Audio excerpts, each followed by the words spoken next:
Season's greetings, everybody. Thank you for joining me in the first annual Veronica. Let's not waste any time here. To kick off the Veronica festivities, I thought that we would start by baking some chewy chocolate chip Wookiee cookies from Kashyyyk and from the Star Wars Galactic Cookbook. I'm not making that up. That's a real thing. Hey, Mortal, what you cooking? No, out. Oh, come on. I got a favor to ask you. Where's your Christmas spirit? I left it with my dignity in the prospect of a decent Star Wars sequel. Now shoot! Bah humbug. You know, I know a certain naughty boy who's getting a big lump of coal in his stocking. Better yet, then I might actually be able to heat my apartment. You goddamn entitled millennial. Ectaser! Anyways, the beauty of the Star Wars Expanded Universe is that it utilizes a litany of different characters with their own traits, ideals, and background to create a vastness and scope of the universe. Now, I've talked about the games that did the best job of this, that is, the Knights of the Old Republic series, but tonight, I'm going to talk about the ones that nobody knows about because J.J. Abrams had to go and open up his gaping asshole and shit all over what made Star Wars awesome. It's time to commemorate the top 6 Star Wars characters that aren't Luke, Han, Leia, Chewie, or any of the other characters from the original trilogy. That's right, kids, because tonight, I'm gonna educate the shit out of you.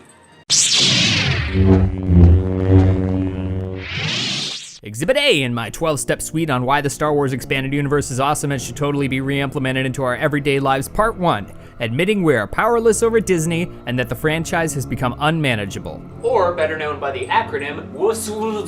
Frida Nad is a shining example of how one thing leads to another in the grand scheme of space battles.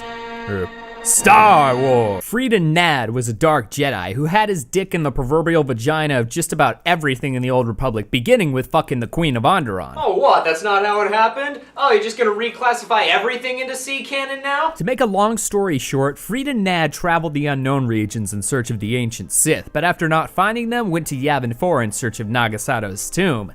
Then he killed Nagasato's spirit or something, I don't know. Nagasato was a bona fide badass who staged a war with the Republic in an effort to claim the role of Dark Lord of the Sith and killed Ludo Kresh because he was a big jerk who didn't even have his own tomb. Frida Nad fucked the Queen of Onderon and became king, steeping the walled city of Izes in Sith teachings. Then he died or something, came back as a ghost and ruled Onderon as a phantom or something, I don't know. And then Exar Kun found Nagasato's tomb on Yavin 4 and became a ghost that possessed Kip Duron, who then went and blew a bunch of shit up with the Sun Crusher, an experimental Imperial superweapon capable of making stars go supernova. Basically what I'm trying to say is that Frida Nad is a character whom touches many aspects of the Star Wars universe, whose influences from millennia ago affect the present.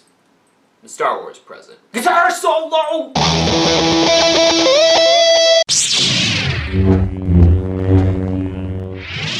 Let me let you in on a little secret now. The Force Awakens did a lot of stuff wrong, and while I don't have time to list every single one of those things because last time I did that it nearly killed me, but the EU had so many great characters and The Force Awakens just said, fuck that. No, fuck you. Because one of the best characters from the books is Luke Skywalker's future bride, Mara Jade. Mara Jade was, spoiler alert, personal attaché to the Emperor and trained assassin. She was also one of Jabba's dancers. However, she was not on the sail barge when Leia blew it sky high, so she lived to fight another day. The Emperor, however, did not. Well, actually, he did, but that's a whole different story altogether. So after Jabba was killed and the Emperor, needless to say, Mara was left a little bitter and jaded. Ha! I made a pun! Without a mentor. And then she started working for smuggling kingpin Talon Card as his second in command and... bitch? I don't know. Heir to the Empire opens up with them sipping wine and him propositioning her. So as it starts out, Mara is depicted as being cold and ruthless, but after meeting Luke and even learning the Force, she ends up helping the New Republic and growing to be more open, revealing her more sensitive side as really just like everybody else and a scared, fragile girl. Mara is an example of one of the most depth-laden characters in the Star Wars universe, but after Abrams took that, he fucked it right up! I was thinking about putting Talon Card on this list too, but I don't know. He looks kind of white trash. On the topic of smugglers, let's talk about Dash Rendar from Shadows of the Empire, the greatest game ever. I think Jared Nabenbaum said it best in his review of the game when he said that Dash Rendar is cool, but he doesn't have as much screen presence as me, and he's in cahoots with Peanut Butter Gamer, who tried to kill me a couple episodes ago, so I'm going to disregard everything he said and make my own points. Dash Rendar is cool. Dash Rendar is much cooler than Talon Card because he's better looking, and everybody knows that if you're attractive, that automatically makes you a better person. Yeah, I know all about that. Chip, your own natural pictures without makeup are in. You want to see No, it? no. Listen, there are some things in life that can't be explained. Things in life that just shouldn't be explained. HK-47. HK-47 is an assassin droid masquerading as a protocol droid. The thing about him is that he's also a completely optional character. But unlike KOTOR optional character number 1, Juhani, I will be your doom! HK-47 doesn't make me wish that I would have killed her when I had the chance. Juhani, totally would have killed her, but I couldn't take the dark side hit. She's really annoying and ugly. Here's a clip! It did not take long for my master to realize his mistake. By then, I had already terminated 104 corporate officers. It was nothing really, Master. The majority of them were not even expecting it, and I moved very quickly. I would assume that being the sole officer remaining, he would surely be promoted. I would have congratulated my master were he not sizzling and incoherent at the time. For now, please excuse me, Master. I wish to meditate upon the face of my former meatbag master as he was electrocuted. I find it most soothing. See, everybody and their grandma was talking about how one of the greatest parts of The Force Awakens was the writing, namely that the relationships between the characters felt natural. I don't know, I didn't see it. But fuck that! You want good writing? I want to laugh. I want to cry. I want to be transported to a galaxy far, far away. And I want to feel like those 500 credits I spent on a mouthy protocol droid are worth it. There's a couple of things about HK that need mentioning. He's a highly skilled assassin droid masquerading as a protocol droid.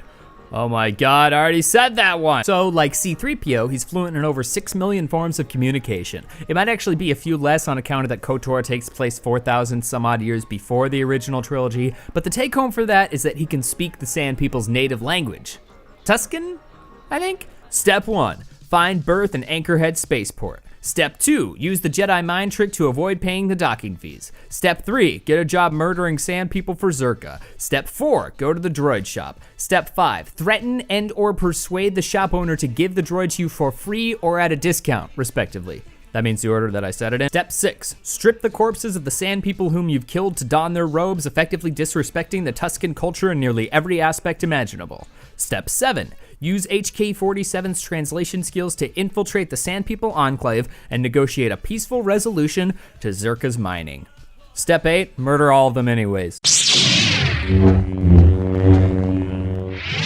It wouldn't be Veronica if we didn't honor Grand Admiral Thrawn in some way now, would it? And if it's any consolation, I have read that Grand Admiral Thrawn does make an appearance in the Star Wars Rebels animated series, but that show isn't canon, so fuck it! But that show still isn't canon, and they'll probably change the name to something stupid or something like they always do. Like how they changed Korriban to Morriban, and how they changed Jason Skywalker to Kylo Ren, and all that other stupid shit that they did for The Force Awakens. You goddamn soulless money-grubbing yuppies! Most people's first delve into the expanded universe goes one of two ways, either through a video game or through a book, and from there it goes on to branching paths, kind of like an RPG.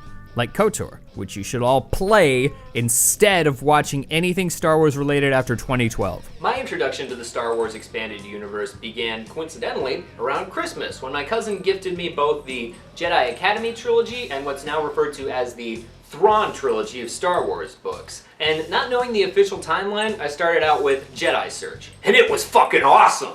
It starts out right away. Han and Chewie get shot down over the mining prison of Kessel, where they meet Kip Duron, a young prisoner with Force abilities. Kessel's in charge of manufacturing Glitterstim, a potent form of spice, which is Star Wars vernacular for drugs. Glitterstim occurs naturally only on Kessel, and it's created by, what else? Giant fucking spiders! So when Han, Chewie, and Kip Duron are all being held prisoner, they keep hearing stories and whisperings of men disappearing deep in the mines. Nobody knows why. Then they go deeper under the surface, and a fucking giant spider chases them, and they get on the mining cart and have to fucking escape. It looked like this. So what does that have to do with Thrawn? Well, nothing really, but Wouldn't that have made a really fucking awesome scene in a movie with new characters, but the same old characters that we have in an original story, you stupid, dumb, goddamn hipster doofus? Later, I read the Thrawn trilogy. That one was okay, I guess. It's the undisputed, the man, the myth, the legend. No, wait, it's still canon! Atten Rand. I've already talked extensively about Atten in the past. So to avoid redundancy, I'm just going to share one or two of my personal favorite Atten quotes. Then there was some big explosion. I was sitting here for a long time. Then you showed up in your underwear and things got a lot better. Because I don't like droids. They break. In the head. Well, whatever you call that thing on your head. Yeah, well, if I'm mean to you, it's because I care. I knew it! That stupid T3 unit stole our ship. It's probably joyriding through the system right now, laughing at us, laughing at me. Atten may not have the best stats. In fact, he's downright lousy as a scoundrel and a Jedi consular, but I've always felt a connection with him as a character and a companion. He's a crack shot, ace pilot, and a sarcastic yet charming as hell wise ass. Kinda like Han Solo. Yeah, he's a scoundrel with a dark past and a cool ship that's kinda sorta stolen. Then there are moments where he opens up, lets the wisecracking facade fade away, and reveals his vulnerabilities, his longing, his yearning, and his fears. That alone makes him among the characters with the most depth in KOTOR and my favorite Star Wars Expanded Universe character. Ooh, my Wookiee cookies are ready! Hell, it's Veronica. Let's indulge with some hot chocolate and chewy Wookiee cookies. Oh man, I love this time of year. Wait a minute. These don't look like Wookiees at all. In fact, these look like inverted crosses. Damn it. Satan! Oh, now you're ready to talk. Satan, you ruined my cookies. Fuck. You didn't need me to do that for you. You barge into my home, you defile my cookies, you insult my baking. What's next, murder? Of course, I'm the devil. Yeah, but did you have to turn my cookies into inverted crosses? Come on, man. That's just chicken shit. Inverted crosses? Oh, heavens no.